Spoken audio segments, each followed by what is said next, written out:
Welcome to the Low Carb USA podcast, where we seek to inspire you to help us build this community. I'm Doug Reynolds. And this is Pam Devine. Hi, everybody. Thanks so much for joining us again. We'd like to welcome Jayne Bullen to the podcast this morning. She's joining us all the way from South Africa. I know that we met you first in 2016 at our very first event. You were able to come out and tell everybody about what the Noakes Foundation is doing, what they were doing then, and it's just evolved so much since then. Like we have, I think we are all kind of trying to do so many different things. But please welcome Jayne Bullen, and we'd love for you to tell us your personal story and how you got involved. Thank you. Thanks so much. Yeah, I mean, I started, I found low carb after 20 years of struggling metabolically with my own physiology and following the standard American diet like everyone else and having no success. I'd been vegetarian for 17 of those years. And then came across banting, which was obviously trending in South Africa at the time. And it was the first thing that made metabolic sense for me. So like so many other people on this journey, it was a huge game changer for me. And it changed my experience of everything. It was like Pandora's box had been opened and there was no way going back. And I had at a similar time in my life that I started my role at the Noakes Foundation, I'd made an agreement with myself to stop working in corporate. I'd been kind of working in marketing, research, and strategy for over 20 years in different corporate entities that were selling. At the point that I joined the Noakes Foundation, I'd been in a role that was selling pretty much beer to people that lived in townships. So we were doing incredible research and consumer in-depth market research into men and women that lived in townships. And it was primarily to grow sales through commercial channels. It was big brands. Things that were growing at that time in terms of categories were carbohydrate-based products and alcohol. Those were the fastest growing categories. And it was at a time where we'd been in some focus interviews in a couple of the townships in the Cape Flats in Cape Town. And we'd spent a lot of time in shebeens. And I just one day realized that I couldn't do it anymore and that I was going to make a change and do something that was going to make the world better and particularly give back to our country. So Jayne, sorry, I know we said we wouldn't interrupt. We said we wouldn't interrupt you, but just for the folks that are not from South Africa, a shebeen is an informal kind of illegal bar, basically, right? The shebeen is a distribution channel for beer to get to the masses in South Africa. So if you live in a township, you don't normally have a lounge, and you tend to go after work to a shebeen and you drink cheap beer, particularly if you're a man.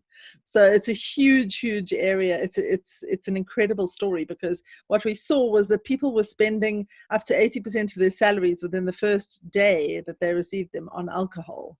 That's how bad it was. So a terrible, terrible story of how people in South Africa in particular, the poorest people, are just slaves to marketing. So I decided I was going to make a change. I met Tim Noakes. I was the first employee at the Noakes Foundation, which was just newly formed in 2014. I joined at the beginning of 2015. And 5 years later, we've grown into quite a big and growing story and journey. So we have 3 entities that I oversee. The one is called the Noakes Foundation, and we fund research into LCHF and into academic freedom, in effect. Then within that is our community outreach charity, which is Eat Better South Africa, and then something called the Nutrition Network, which is our e-learning platform. So we've grown and evolved, very much identifying what we thought was needed.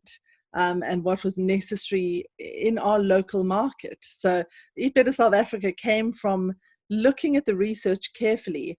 And I mean, quite frankly, from my absolute shock and horror at who the audiences had been that had been used in the research in the past and how tiny the budgets had been.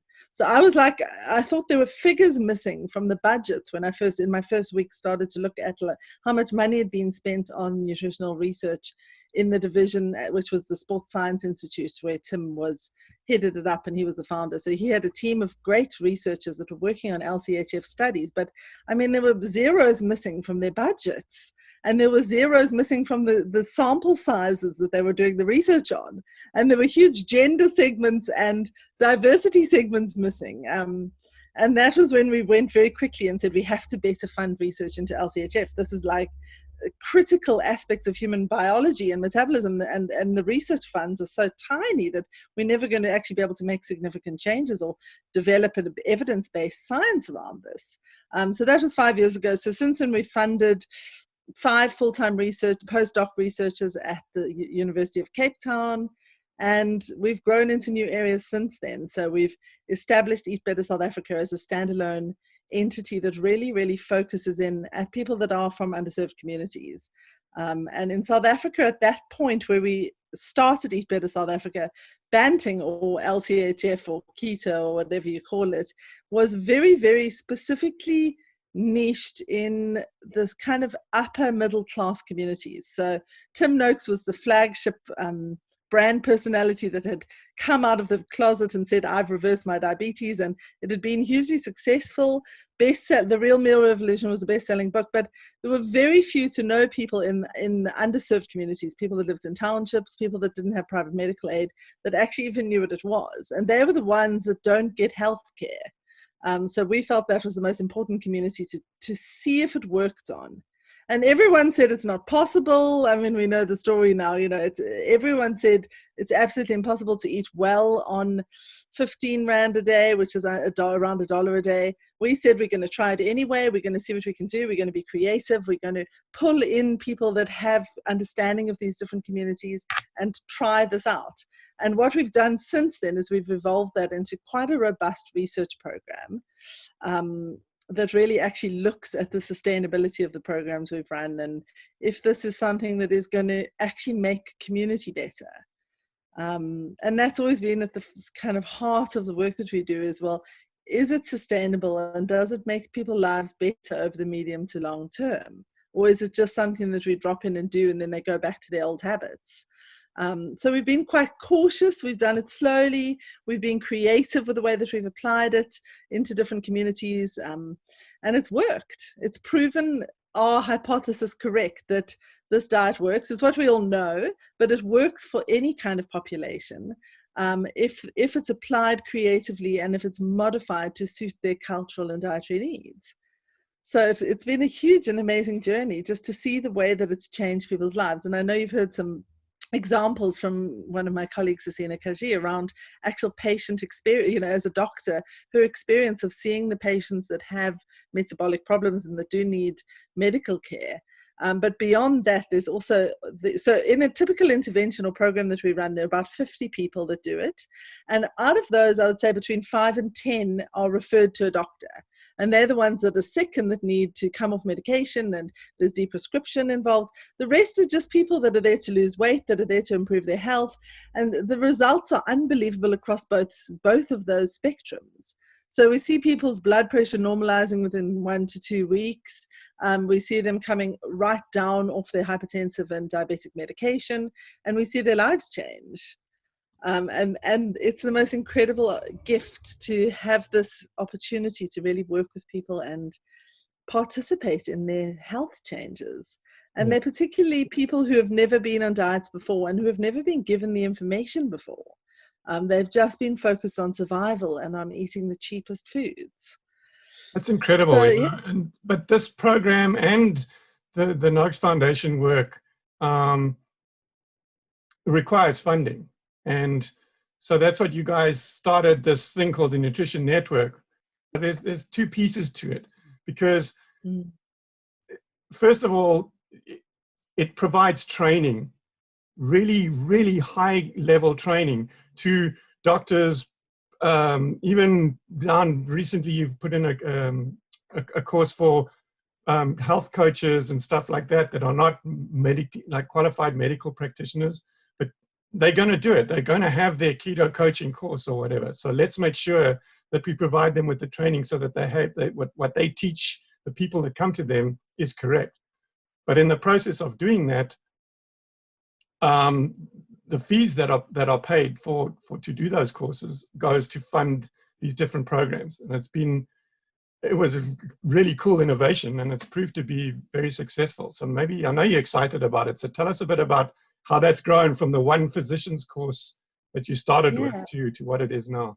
Yeah, so the origin of it was that we actually just couldn't handle the inbound inquiries that we got. So as a foundation, we were there to work with Tim Noakes. We were sending him to talks all over the world. We were doing these programs in communities, but other than that, we were quite small. We're still quite small as an NGO.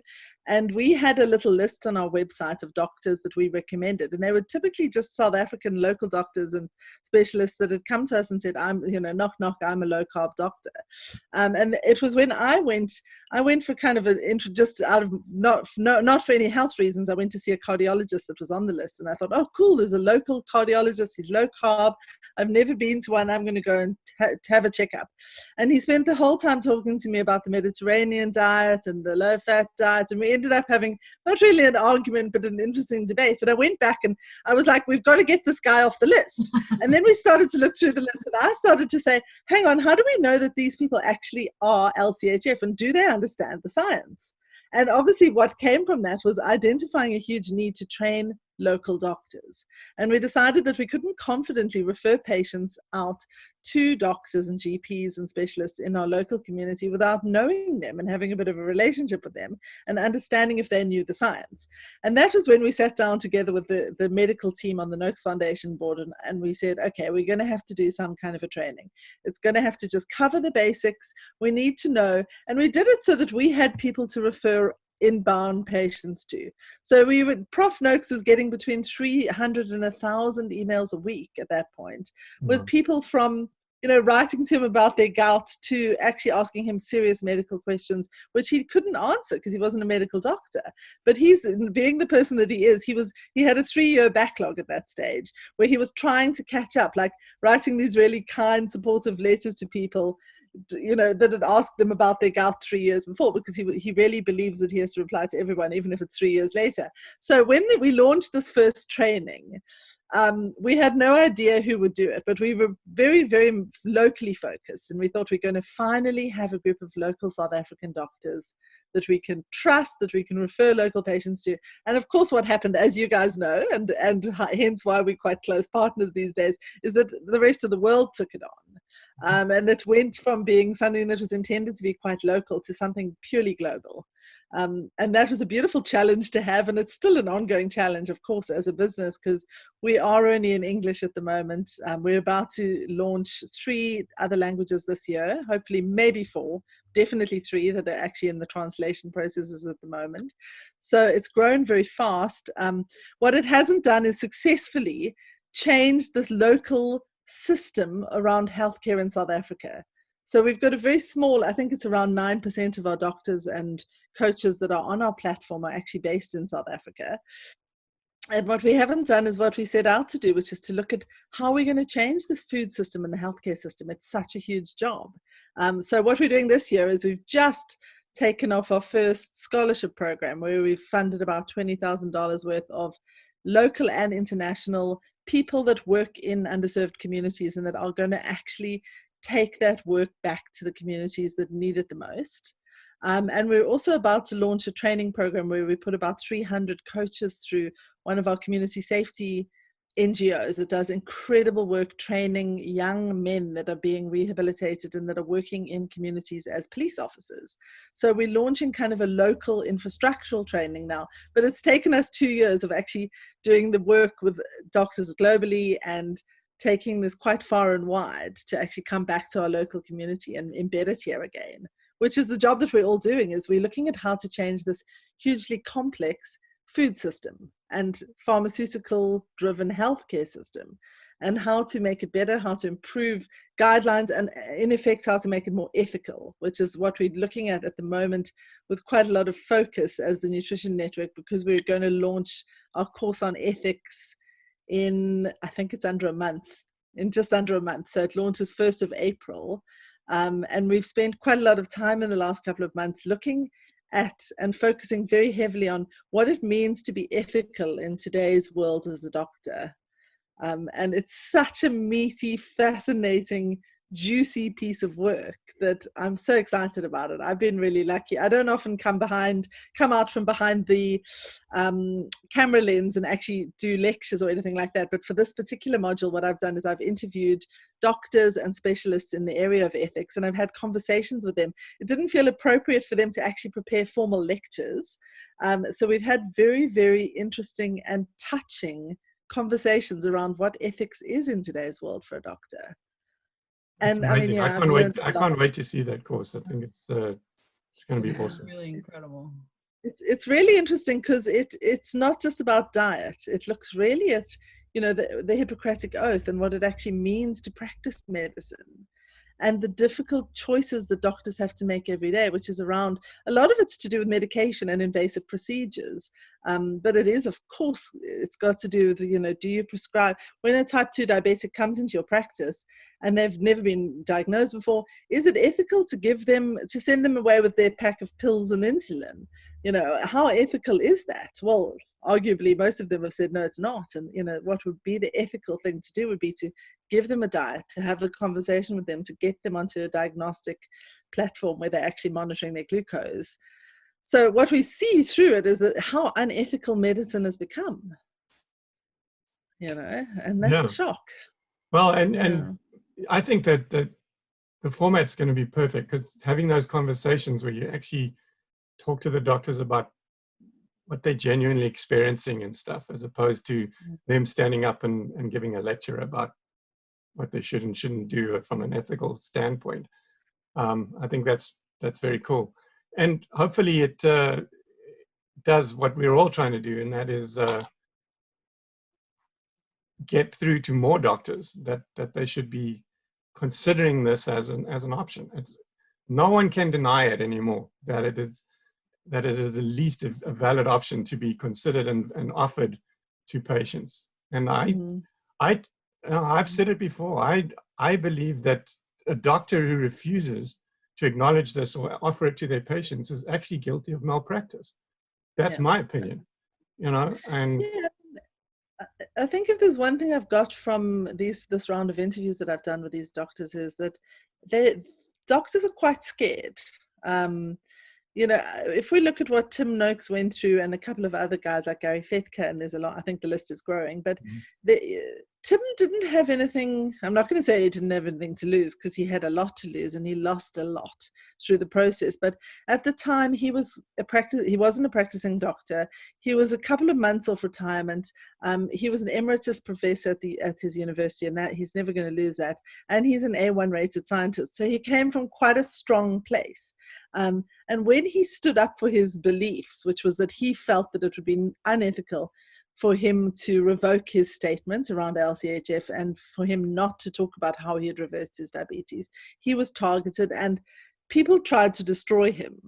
You know, and it was a huge example of terrible academic mobbing and bullying that happened to him. And he is a man who has incredible internal resources and resilience. And he has an unbelievably strong family, a beautiful, supportive wife, and structures in place that held him through this. But I watched him being destroyed by what he went through. So yes, he came out the other side and he turned it into the gold that he always does, which is he's really used this as an opportunity to grow awareness around LCHF. But it's very, very scary. And when I look at kind of a typical med student, younger doctors that are, you know, struggling to make ends meet, they're looking to enhance their careers. They want to do the good stuff.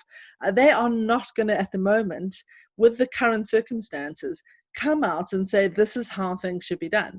And the very few ones that have bravely done that are incredibly brave. Some have done it successfully and others have been targeted. But it's a very fragile, vulnerable place for a doctor, especially when you look at where funding comes from. You know, and we've seen this time and time again, the big funding comes from the big brands. So the best and most talented scientists, doctors, and researchers are whipped up by the big pharmaceutical companies, and they're not doing the incredible preventative work and research that they should be doing. So a big passion of mine is to really fund properly good research and good researchers so that they don't all get snapped up by big brands. And that's an ongoing journey. Of course, it's a difficult thing to do.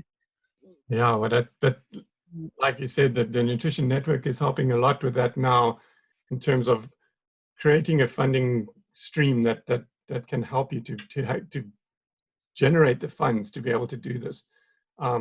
So Yeah. all hats off to you guys. I mean, it's fantastic that you have someone like you that's so focused on doing this right and finding a way to get the funding to make this happen. So, yeah, I mean, it's definitely been a creative journey. You know, it's not easy. And the Nutrition Network, that's also one of the reasons for its existence, is just that absolute ongoing struggle that one has in an NGO to fund your programs. And quite frankly, I got a bit sick of it. I was like, I'm not going to keep writing, funding applications and have teams sitting for 6 months writing these funding applications. Let's do something that actually is a business and generates a revenue to do the good work. yeah, And it's worked. So, Much in gratitude and gratefulness to you guys and to our global partners that continue to actually grow the brand, grow the voice, and send doctors on the trainings, of course. yeah, well, it's been an absolute pleasure to be a part of this. And you know, we had the same thing. We've got this directory of providers that people can register for, but we don't know who those people are or what they know. So we created this concept of a certified badge as well. But we won't certify them unless they go through your training, because I know that I can have total faith in the quality of that information and that training that you provide. And so I know if they've been through your course, I'm prepared to put a badge there and certify them and say, okay, these guys know what they're talking about. So yeah, I mean, like you said, everything you're doing is spreading all around the world, and it's amazing stuff. Thank you so much for being with us, and maybe just give people an idea of, if they want to learn more about the Nutrition Network, the Noakes Foundation, they can find it through our website as well, but maybe just give them... We'll put notes, show notes underneath this video. Yeah. That you can tell people. Yeah, give people links to go and be able to learn more about the courses, learn more about the Noakes Foundation, learn more about the Eat Better South Africa program, because I would love people to learn from that. There are so many other poor communities all around the world, and maybe someone will listen to this and think, hey, I can do this in my little town in Chile or wherever it might be, you know. So what we're actually looking for at the moment is for people to come to us and say, I'd love to run this program in my community. So we've duplicate it, basically. Research, and we want to duplicate it and see if it works in other communities. That's brilliant. And yeah. to apply what we've learned. So we'd love to hear from anyone that's interested in or that's doing research in those areas, because we're ready to expand this year finally, which is really exciting. Very much thanks to all of the doctors that have done our courses. So that's allowed us to fund the Eat Better South Africa and the research that we want to do. So we're now looking at how we're going to implement those programs. I think it's a win-win, you know, like the doctors get to learn the stuff, the correct stuff, and in the process, you know, the science gets funded. So it's awesome. Yeah, and it'll lead to what we were starting with the standard of care initiative, where right now the standard of care is medication and medicating blood sugars. And the standard of care, Doug talks about it a lot, it's not a document, it's not written down, but it's what a community does. So as the community grows and as the community talks about and is able to share, what kind of nutrition does a type 2 diabetic need? A new one or one that's been 10 years? Is that different? Is that the same? You know, what kind of things do they need to monitor? Or if they're on medications or if they're not, what are those differences? What is their culture? What is their other health status? And are they healthy otherwise? Which they probably aren't if they have metabolic disease. But that standard of care of what the community of doctors does in a situation has to come from the whole community. So we're so excited and proud to see that growing and see how science is evolving and teaching all the doctors and the people who are taking care of patients around the world coming together. And we've got a lot of work to do still. Yes, we do. Thank you so much. We're going to be busy for a while. Yes, there's scratching the surface. Yeah, there's a lot of misunderstanding out there. So as we can fill in the blanks for people, Tony Martinez has been talking about getting running for Senate in the state of New York, which could have some more government reach, and talk about training in medical schools. And where does that come from? How is that formed? He knows, he was explaining in Boca when he spoke that it's state by state in the U.S. And then in the countries around the world, how is the medical, how our medical schools programs set up, and what information are they using to teach, and how can we get nutrition into a physician's training program, because it's very small right now. Yeah, very, very small. Okay, Jayne. Thank you so much for being with us. Thank you. Yeah, hopefully So we do lovely it again talking soon. to you. Okay. Keep well. Bye. Hi, thanks so much. You've been listening to an episode of the Low Carb USA podcast. You can support us on Patreon at patreon.com/lowcarbusa.